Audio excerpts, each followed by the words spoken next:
This is the story about how I met an actual angel. Choirs, please.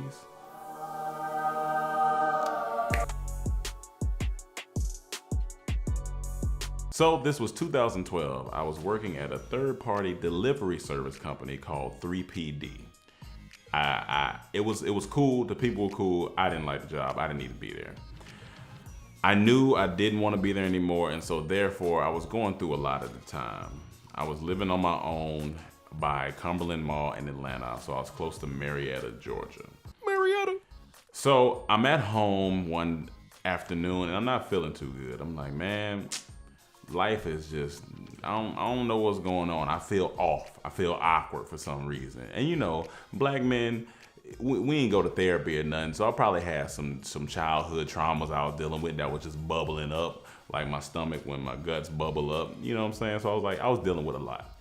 So in the apartment complex, not too many doors down, I had a woman who I called my prayer partner. And this lady would always like come through for me when I just wanted to talk or pray or, you know, just get my spirit in alignment. So that particular afternoon when I wasn't feeling it, I went to her and I was like, all right, look, I'm not feeling good today. You know what I'm saying? Stuff is off. I don't know what it is. She was like, this is what you need to do. Go inside your closet and clean it out.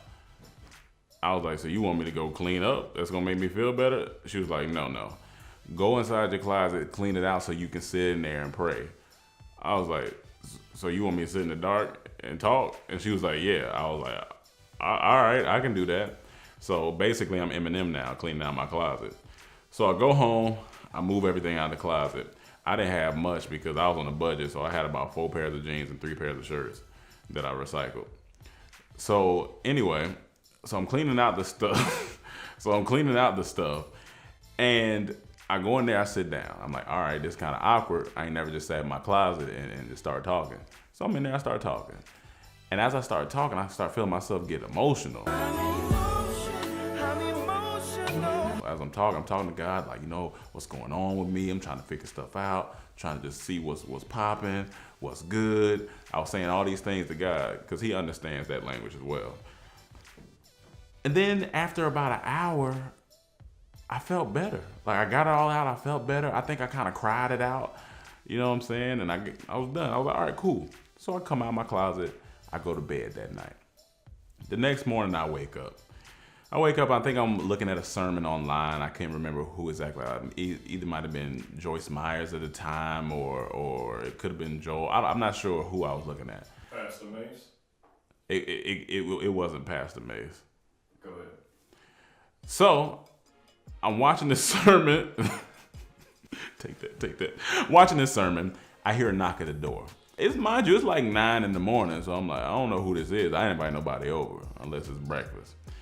So I open the door, there's a man standing there. Short, kind of chubby man. He might have been like 5'6" or so in height. Kind of a little bit rotund, a little bit wide. He had a janitor's, like a maintenance outfit on. But it wasn't like the maintenance outfit that I had seen previous at the apartment complex. So I'm looking at him like, what's up? He says, hey, I'm here to do a sprinkler check. I said, a sprinkler check? I was like, what's that? He was like, oh, well, we do, you know, you got to do every couple of months, you have to do a sprinkler check just in case there's a fire or something going on. Now, while I'm standing there talking, the real maintenance man that I seen before plenty of time walks by the door, and he's walking by the door. He turns, looks at me, and goes, and continues walking. So I'm like, why he look at me like that? Remember that for later in the story. So I tell the maintenance man, I'm like, all right, cool, come in. So he comes in, he's talking to me like, how's your day going? I was like, oh man, it's cool, I'm going good. He's like, yeah, I need to check the sprinklers in your closet. I was like, in my closet? He was like, yeah, in your maintenance closet where your washer and dryer and stuff would go. I was like, oh man, that's a lot of stuff in there. He was like, well, you gotta remove it so I can check the sprinklers. And I was like, all right. So as I'm moving the stuff, now mind you, where he's standing, he can't see in my room. So he's standing like towards the kitchen living room area. My room kind of goes around the corner. So I'm moving stuff, and I have an acoustic guitar in my room. So I'm moving stuff out the closet. He says, so how long you been playing acoustic guitar? So I stop and I look at him and I'm like, huh?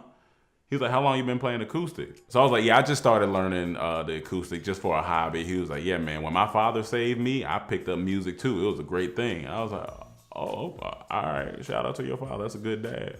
It's a good dad. And so he sets up his ladder. Once I clean the closet out, he goes up, he starts working. He's working. As he's working, he goes, hey man, what church you go to? And I'm sitting in the living room. I'm like, Pastor Mace Church? No, it wasn't Pastor Mace. So at the time I was going to First Baptist in Atlanta, here and there. And so he was like, oh, okay. He was like, yeah, Dr. Stanley. He was like, oh man, that's a great place, man. There's a lot of good people in there, man. He was like, yeah, keep going there. That's cool, man. When my father saved me, I found a good group of people too. He kept saying my father. And I was like, no, this dude got a stand-up dad. Like his dad take him everywhere. And so then he's sitting there, he's working. And then he says, hey, you have some water? And I was like, yeah. So I go to the kitchen, get him some water. Now he's standing behind me. I hear him get down off the ladder. And I pour in the water. I turn around, he's off the ladder and he's looking at me. But like he looked different when I looked at him this time. I was like his eyes looked different. It was just different. And so I looked at him and I was like, here?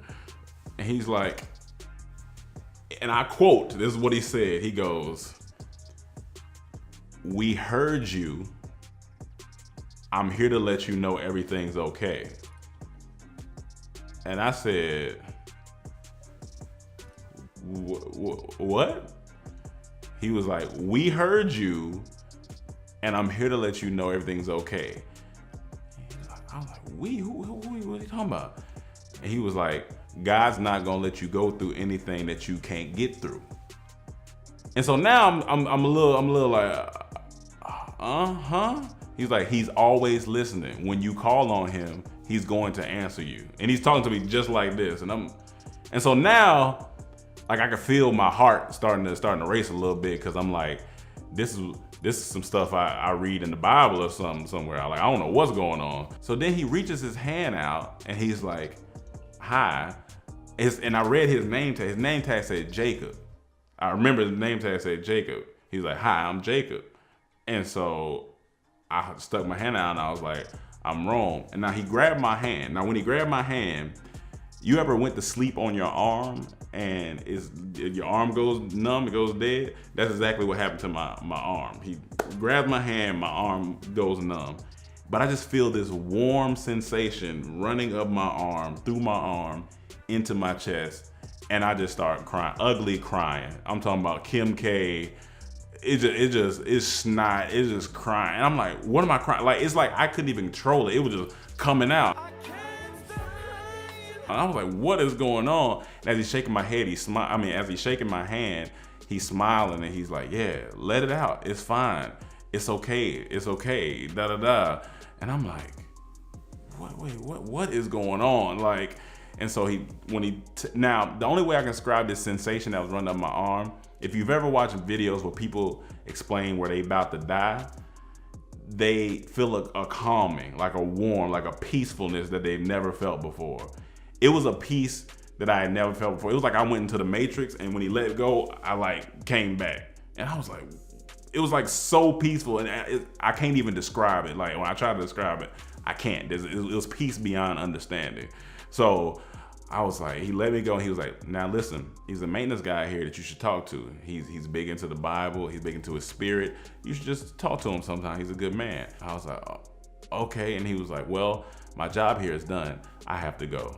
He picks up his things. He leaves. I'm in the house. I was like, nah. I called my prayer partner. I hit her and I was like, all right, I'm coming. I go to her house. I'm in there. I'm frantically telling her what's going on. I'm like, yeah, he came in and he had the thing and da-da-da. And then he knew where my guitar was and all this stuff. And I'm just kind of going crazy. And she's like, sit down, calm down. And she starts laughing. And my first thought was like, what you laughing at? Ain't nothing funny. This ain't no stand up. I'm serious. And she was like, hold on. I'm gonna tell you why I'm laughing. She's like, stay right there. She goes in the room. She comes out with some envelopes. Inside is a letter that reads, sprinkler checks, but the date was 6 months earlier. She was like, they already did sprinkler checks for this year. She was like, an angel came and seen you. And I was like, wait, what? She was like, they only do one sprinkler check. She was like, so the sprinkler thing, he was like, they just came to do, he came to see you. And I was like, wait, what? And then she was like, you remember you said the maintenance man walked by and was looking at you weird? And I was like, yeah. She was like, well, he probably didn't see nobody standing there. He probably didn't see nobody standing there. You probably was look like you was talking to yourself, because what God wants you to see, only you gonna see. And I was like, what? It was all so much going on. So basically that day I met an angel, like, and she was like, if you ever see that particular guy again, he won't know what you're talking about, because that wasn't him that entered your house. That was the spirit that entered your house.